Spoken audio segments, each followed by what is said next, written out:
That would be insane. Yeah. Well, Well, you know what happened to that one? Shot down by Senator Parker.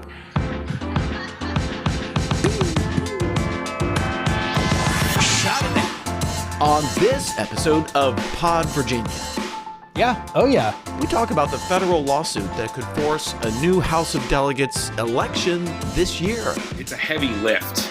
We're joined by Brad Kutner of the National Law Journal. He'll explain the lawsuit brought by Democratic activist Paul Goldman. By his math, the population in his district that exists now varied to an unconstitutional degree compared to the way the district was drawn in 2011. We also talk about virtual government, lunch debt, and a newly created student advisory board.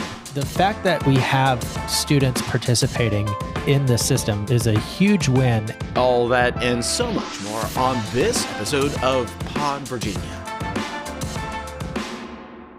Support for Pod Virginia comes from the Virginia Poverty Law Center, using advocacy, education, and litigation to dismantle systemic barriers trapping Virginians in poverty, and the League of Conservation Voters Education Fund, building a stronger conservation voter movement to protect the natural environment and improve the quality of life for all Virginians, and Dominion Energy, dedicated to delivering reliable, affordable, clean energy, protecting the environment, serving customers, empowering people, and creating value for shareholders.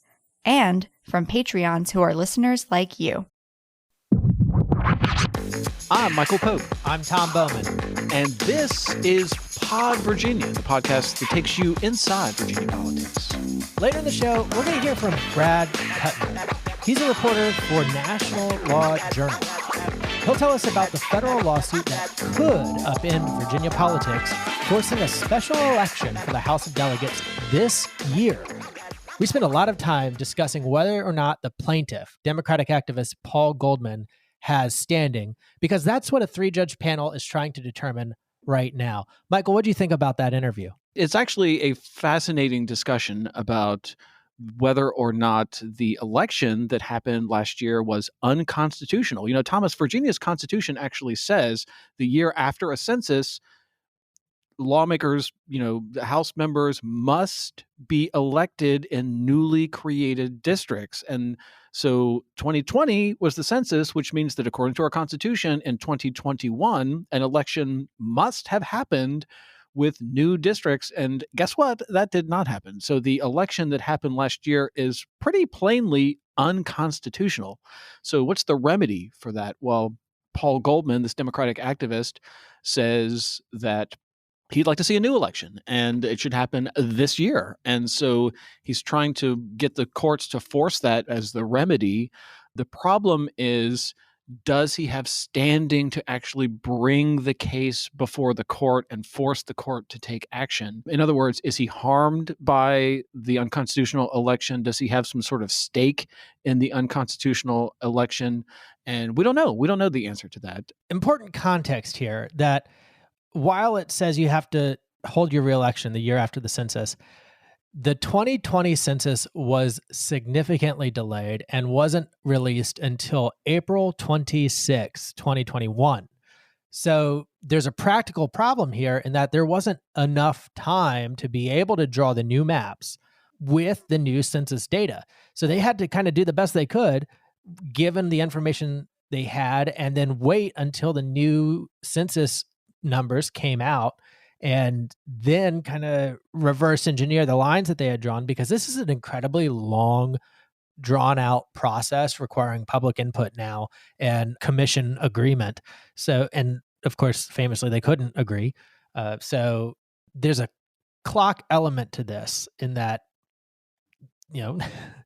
nothing went the way it was supposed to go, period. Yeah. All right. Well, let's get to the news. When the previous Governor Ralph Northam declared a state of emergency for the pandemic, local governments had the ability to hold virtual meetings. But now that state of emergency is over and your local city council cannot meet virtually, and neither can any of the boards or commissions. Delegate Elizabeth Bennett-Parker is a freshman Democrat from Alexandria who wants to change that. Over the course of the pandemic, when we had virtual meetings, I think we saw a dramatic increase in participation. And I know, having worked on this for basically almost 2 years now in different iterations of it, that it's really important to a lot of different folks. Seniors, for example, the Northern Virginia Aging Network, this is one of their top 6 legislative priorities this year. It's important to women and other people who can't always be in person all the time. The people who want to participate in local boards and commissions, like, for example, the library board or the local emergency planning committee, they would be able to take advantage of a bill that Bennett-Parker introduced allowing advisory bodies to meet virtually. Now, Elizabeth Bennett-Parker's original bill allowed for all the local government bodies to meet virtually, the city councils and the school boards, but the Senate decided to scale it back so it applies only to advisory bodies and not like decision-making bodies.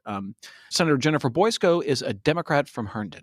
This does not apply to town councils. This does not apply to school boards. This is for boards and commissions that are not elected bodies. And I can tell you from my locality, they've been begging for this. They need to have that flexibility. It's hard to get people to agree to serve on some of these boards and commissions and advisory councils. Now, Thomas, I have to say, I am personally a member of the Alexandria Local Emergency Planning Committee, and we have not had any meetings since the pandemic started, which is kind of ironic for the Local Emergency Planning Committee.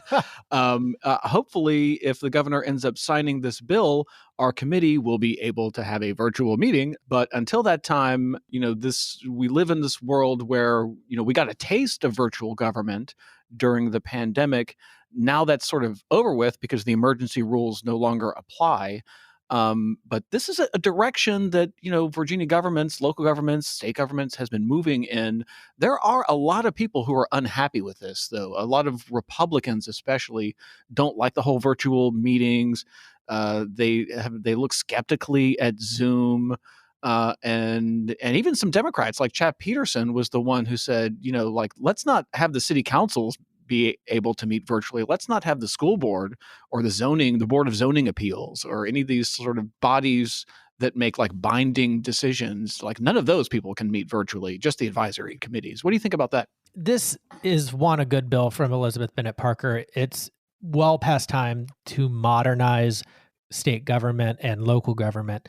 And so right before the session started, Virginia's legislative systems got disrupted by a ransomware attack. So Virginia really needs to spend a lot of time improving its digital capabilities, its cybersecurity, and how it interacts in the digital age. Philosophically, I'm somebody who believes that more participation is better and we should go where people are, and people are in their house, right? So let them click on a link if they want to participate to do so on a computer, and they can watch, observe, sign up to speak. We don't have to reinvent the wheel because Zoom already exists for enterprise solutions. What I sense the disagreement is here is not so much partisan, it's generational. Older people aren't as comfortable with technology and being forced to learn new technology and adapt to new technology, whereas younger people, especially Gen Z, was born into high-speed internet, which nobody else was. In fact, I'm the last generation that remembers pre-internet. I and other millennials stand with each foot in the door of a different era. And we've got to move forward because the last time Virginia's government was modernized was, I believe, in the 1970s. One of the best developments here with virtual government that happened during the pandemic was the ability of people to testify at committee meetings without having to get in their car and drive all the way to Richmond. This is especially true for people in like Northern Virginia. That's like a 2-hour drive. Or people out in Southwest, that's like a 3-hour or 4-hour drive for some people. So, imagine getting up at like 4 a.m. or 4:30 a.m., getting in your car, driving for hours and hours and hours to get to Richmond, to get into the committee room at like for 7:30 in the morning or whatever it is. And then only to find out that the bill you came there for is going to be like tabled until next week. So this allowing people from across the state to testify for or against legislation from the comfort of their home has been a great development. And I think everyone is sort of universally happy with that. What Senator Peterson expressed reservations about is bodies that make actual decisions, like a city council, like a binding decision, a board of zoning appeals, that those need to be done in person. And I'm not sure what to make of that. What do you make of that argument? Well, two things. One, I see where Senator Peterson's coming from, because if you need to, in the middle of the session, have a huddle one-on-one, you can do it very quickly, efficiently, and come to an agreement, get it out of the way. That's especially useful for negotiated agreements. It's a little bit more challenging to do that with managing a bunch of individual texts or chats, and you miss a lot when things are just by text. So I do understand where the senator's coming from. I think we need to be in a position to be able to do both, right? It's not only going to be virtual, it's going to be a mixed participation, some in person, some virtual. But then I also get the sense that there's a little bit of, limited participation is a feature, not a flaw to some of these people. And by that, I mean, they are human beings. They want to go home at a reasonable hour. They want to not spend all day long in a meeting or a hearing. And so the more people that are participating, the longer their day gets. It's as simple as that. And they don't want that. Interesting. Also in the news, the kids are all right. In fact, they're currently celebrating a big win, getting a bill through the House and the Senate and onto the governor's desk. Matthew Savage is a teenage Democrat who helped create the Virginia Bipartisan Civic Engagement Coalition, and he worked with lawmakers to craft a bill creating a new advisory board of students from across Virginia. We saw decisions made during the COVID era where we felt students weren't being very represented in these discussions, in these conversations, and therefore you had these people making decisions that impact us more than they do anyone else, and we weren't really being involved. Now, the original idea was to add a non-voting student member to the State Board of Education, but then as the bill moved through the Senate, it changed into a bill creating an advisory body that would make an annual report to the Board of Education. Brady Hillis is a teenage Republican who helped create the coalition. We don't want someone to be sitting on the Board of Education just as a resume builder and not actually represent the students across the Commonwealth. If there's a group of them that annually report to the Board of Education, the Board of Education is going to hear those concerns, and it's going to make more of an impact than just one non-voting student advisor every year that goes to the quarterly meetings of the Board of Education. Okay, so Thomas, this is a feel-good story here, undoubtedly a feel-good story. You've got these two high school students, one Democrat and one Republican, who got together, created this coalition, took a bill to lawmakers, and now it's on the governor's desk. And here's the kicker, Thomas. This is not the first time they've done this. Last year, the same duo here, Savage and Hillis, had a different bill, and got it signed by the governor. And it allows students, high school students, to not be counted absent when they're off doing advocacy. So in doing this story to interview Brady Hillis, he was here in the Pocahontas building where I am at right now, and he was here doing advocacy. And so he was not counted absent from school because of this bill that he helped pass last year. Now he's got another bill on the governor's desk that would create this advisory body. So, very impressive teenagers here. So Virginia, of course, has a lot of advisory bodies. What is going to make a successful advisory body for these high school students? Of course, each advisory body and commission is a little different, but what we're looking for are advisory bodies with a clear purpose and a clear agenda and a clear reason for existence, a mission statement, if you will. And so these students have created a situation where they have a very clear role and responsibility. And so whether the Board of Education listens to the advisory body is up to the Board of Education. But the fact that we have students participating in this system is a huge win. And it's also a good model for other regulatory environments, right? So there's a ton of regulatory environments where the regulators, the elected officials or the executive branch agencies, have no idea what they're regulating. So here's an idea, for example, with the penal system to have incarcerated people on an advisory board to give feedback about what's really harmful and what does work, what doesn't work. Or I think about some of my work on the federal side with cryptocurrency. Up until recently, it was very clear that the people talking about cryptocurrency had no idea what they were talking about, what they were regulating. So this is a really good model and spirit that you can copy paste in other parts of government. And so I really like the fact that this happened from 2 students. Yeah, it is a feel-good story. And guess what? Our next story, Thomas, is also a feel-good story. It's about lunch debt. So now the horror stories about lunch debt, like public school students having lunch debt, they're almost unbelievable. During testimony in one committee hearing this year, students explained how the fear of lunch debt created huge problems. Adele Settle with Settle the Debt brought this issue to the attention of lawmakers. So kids who were, involved in athletics would actually go hungry and would not get meals if they didn't have the money to pay for it, and would just be hungry instead of risking lunch debt so that they would be excluded from their sports meets. Delegate Danica Roem has been working this issue for years, stopping schools from sending parents to collections, for example, or preventing schools from offering students quote, alternative meals like a cheese sandwich instead of a hot meal. Now, her latest bill prohibits schools from excluding students from extracurricular activities because of lunch debt. Feeding hungry kids is something that we should all be able to agree on. And at a time of very intense partisanship in Richmond, I like to think that the idea of Republicans, Democrats in the Senate and the House coming together to feed kids is one of those things where we get to go home to our district and say, hey, we did something productive that's actually good. Now, Delegate Roem tells me that when she was a House freshman, after she first got elected, she had a bill on lunch debt that did all of these things that we're talking about.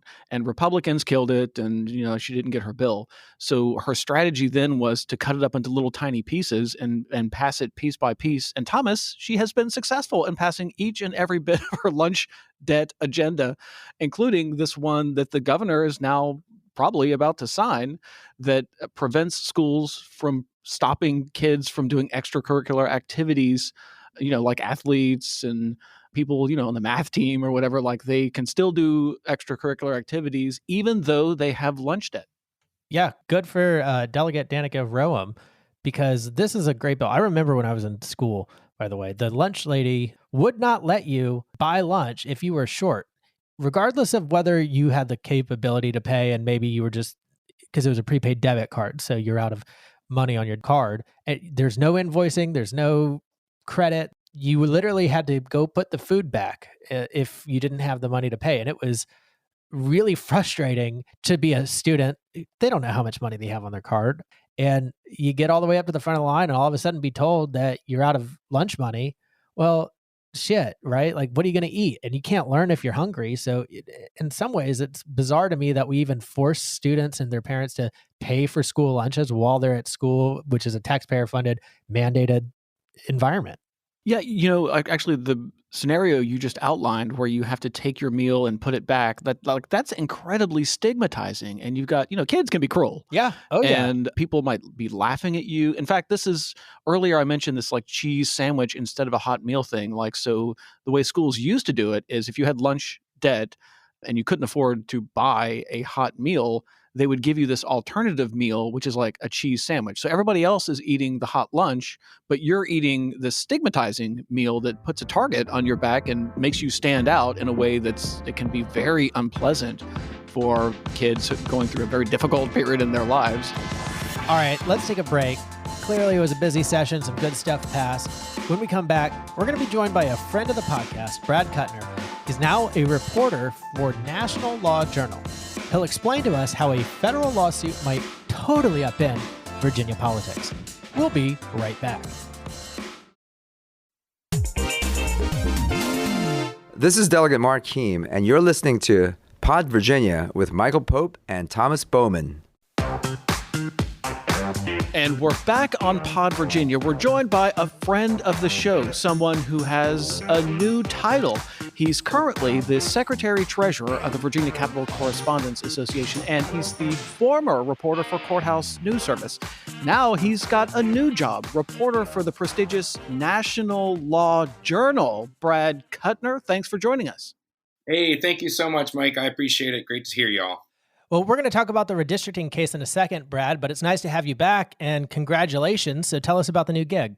I will be focusing on DC litigation for what is essentially a publication mostly for lawyers. I think most of my work is going to be paywalled for better or worse, but it'll basically be more focused. And for those who are familiar with my work, all I do is read lawsuits all day. Now I'll be doing that again, but with a more particular focus in the capital regulatory stuff. Administrative Procedure Act disputes. Here I come. I love that stuff. Wake up. Well, speaking of waking up, let's talk about this lawsuit here that could totally upend Virginia politics. It was filed by Paul Goldman. Now, Brad Kutner, who is this person and what is he asking the court to do? So Paul Goldman is a longtime Democratic Party activist. He was talking about fighting the bird machine in one interview I had with him. The man has been in Virginia politics for almost certainly longer than I've been alive. This story starts back in June of last year, though I guess technically it starts about 2 years earlier. So every 10 years, decennial census, you redraw district lines. Virginia is unique for having a House of Delegates election the year after the census. So traditionally, we get numbers, a version of numbers early so that our legislators can start redrawing the maps ahead of other states. Obviously, between the coronavirus and actions taken by the Trump administration, the census process was delayed. Virginia did not get the numbers early as they usually do. In addition, the language about using new maps immediately following the census is already in the state's constitution, but following the 2020 voter referendum, which created the new redistricting commission, that reinforced, it specifically says in that new constitutional amendment that new maps must be drawn in 2021 ahead of the elections. So Goldman, in all his beauty, filed suit last June ahead of the 2021 elections, saying that these elections shouldn't happen because all we have is old maps. And if we run on these old maps, it would violate the state's constitution. However, he did file it in federal court, claiming in addition to violations of the state constitution, the poorly redrawn maps dilute his vote because by his math, the population in his district that exists now varied to an unconstitutional degree compared to the way the district was drawn in 2011, if that makes sense. So, Brad, he's asking the court to throw out the results of last year's House of Delegates districts because he's saying those districts are unconstitutional. He's not asking to throw out the old election, but he was he's asking for a new election. So in terms of yeah. What is he asking the court to do? He's asking the court to have a new election. And there's a precedent for this. This actually happened in the early 80s, right? Explain the relationship between this case and what happened in the early 1980s. So back in 1980, Republican legislature, back when we had the Voting Rights Act that mattered, they kept drawing House maps that violated the Voting Rights Act. I think it was some racial issue. And so they tried twice, and both times the court said, hey, knock it off.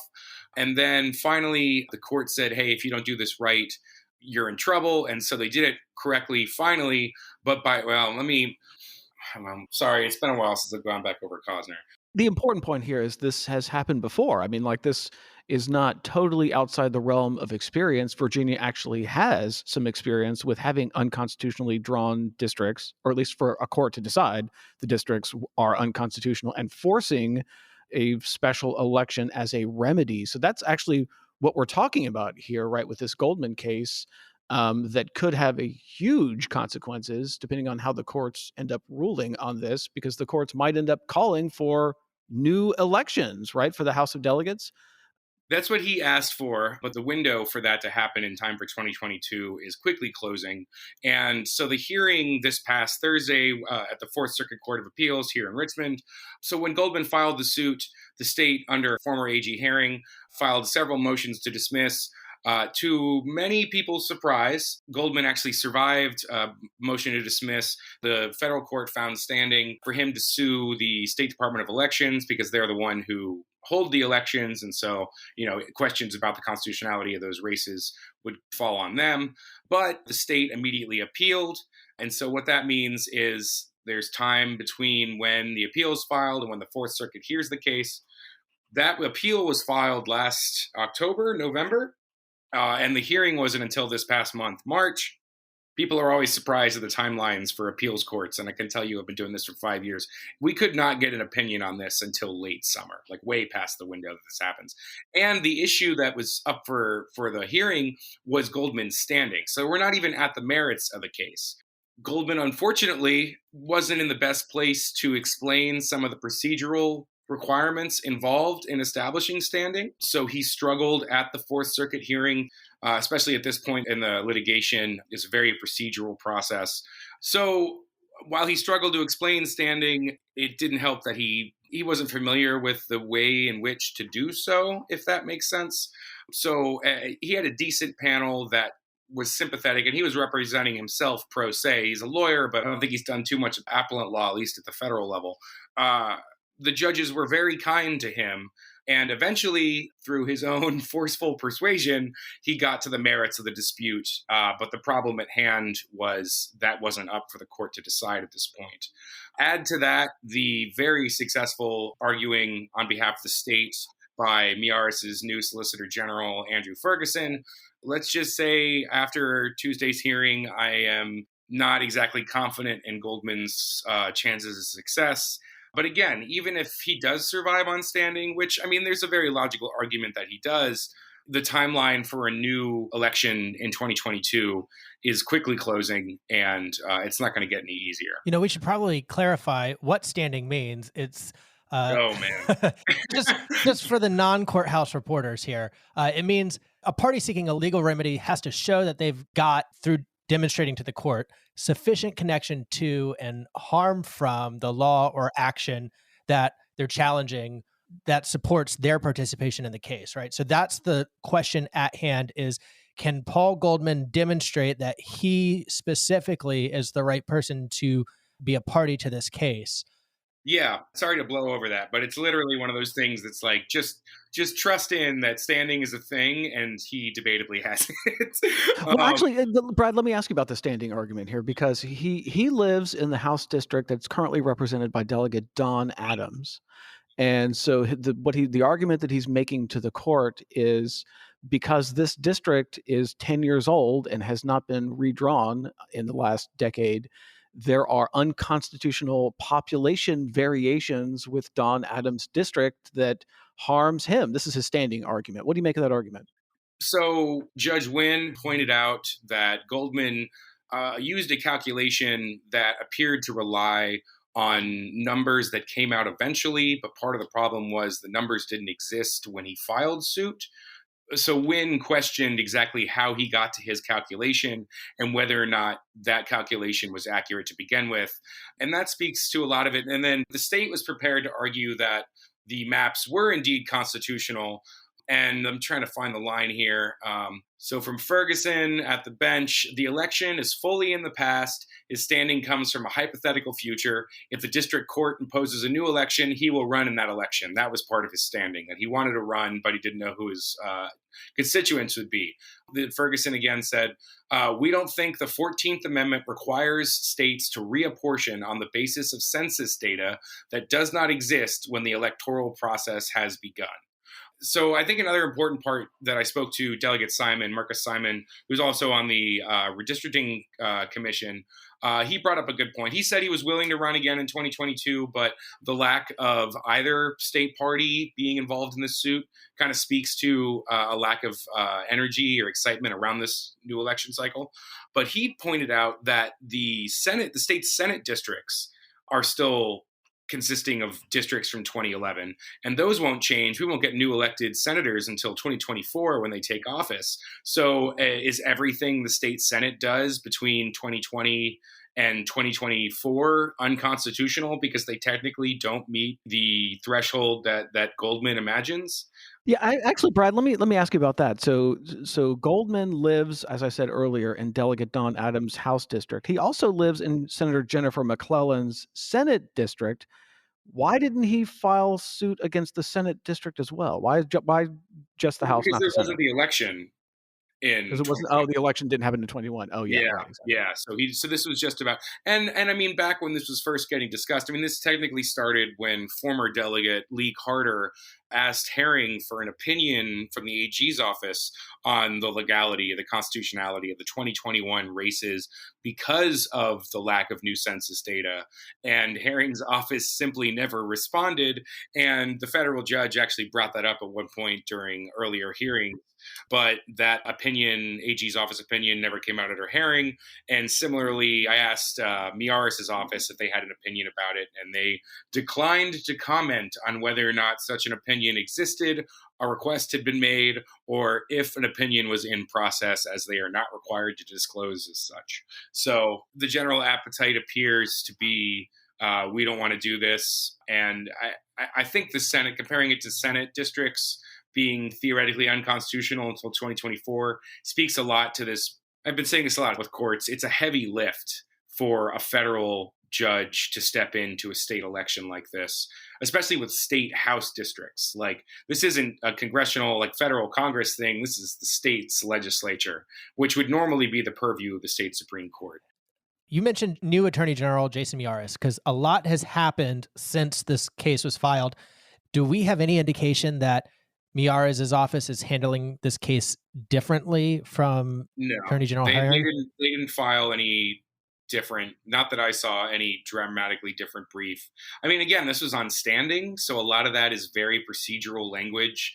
This is a long shot to begin with, and there's definitely been some activists I've seen get really excited about it, but there are plenty of folks who had no idea this was going on, and I think that speaks as much to this concept as anything else. And I was saying this ahead of the hearing, ACLU, some NAACPs came out in support of Goldman. All these organizations, the League of Women Voters, said they supported Goldman in his suit, but they didn't file amici briefs. They didn't file documents that supported him with legal arguments, which would have made a much stronger showing of support, part one, and part two would have significantly increased his chances of success, considering the very large hurdle he would have to cross for a federal court to intervene in a state election like that.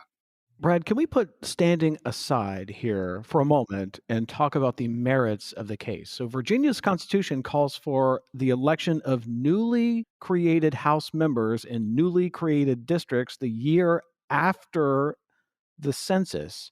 So that was 2021. That did not happen in 2021. So the election that happened last year, unless there's something I'm not understanding here, the election that happened last year is clearly unconstitutional, right? And you didn't even get to the redistricting amendment, which clearly states the redistricting committee starts the process in 2021. This concept is emphasized twice in the state's founding document. So technically it's unconstitutional twice. But as with any legal decision, you have to weigh the harms. You have to figure out what the remedy would be and who would be burdened by that remedy.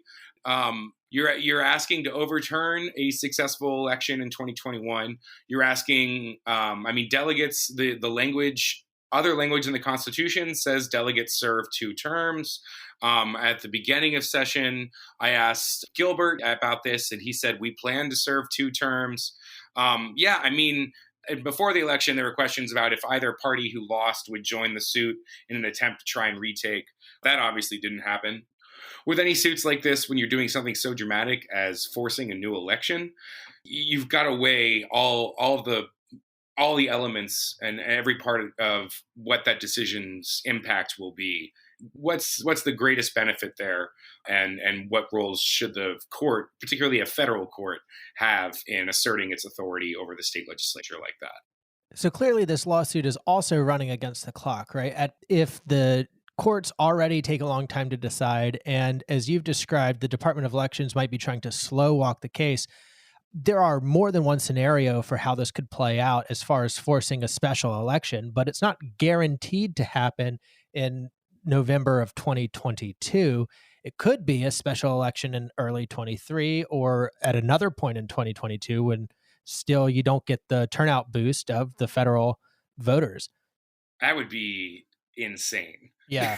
Well, like there's if the court was going to try and force a new election, forcing it outside the 20, because we already have an election, we have congressional races this year, to try and push an election on either side of that, I couldn't imagine in the realm of heavy lifts for the court to take.